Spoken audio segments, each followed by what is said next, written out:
The question is, if you're in the emotion, aren't you actually creating the event and attracting more of the event? And the answer is definitely no. The only time you attract more of something is when you refuse to feel the emotion. Right? It's when you refuse to feel the causal emotion, and I must state that it's the causal one that you need to feel. So in other words, I could have sat there on the plane crying about not getting fed. But is that the causal emotion? No. And I could have cried there all day and nothing would have changed if I cried about not getting fed. Right? So that wasn't the causal emotion. I had to get deeper into the causal emotion, and the causal emotion is being overlooked, uncared for. Right? Those were the causal emotions that I allowed myself to get into. Once I felt that emotion, everything instantly changed.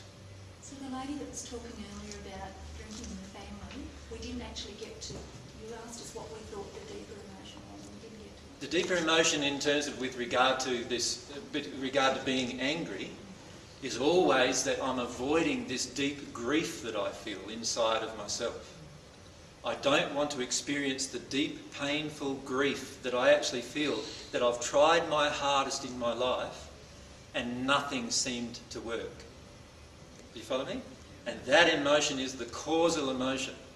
If I can connect to that causal emotion and cry about that for as long as it takes, might take 3 days, 4 days a week or whatever, cry about that and release that, then what will happen is automatically the law of attraction will begin changing. It's the grief inside of me that got passed down even to my children. And it's the grief inside of them that causes them to go and find substances to abuse to avoid their own grief. Do you follow me? So it's actually the grief inside of me that's created these events. And I need to find the cause. If I don't find the cause, the effect will continue occurring for the rest of my existence.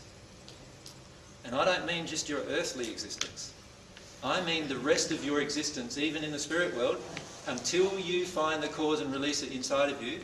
For the rest of your existence, you will attract similar events.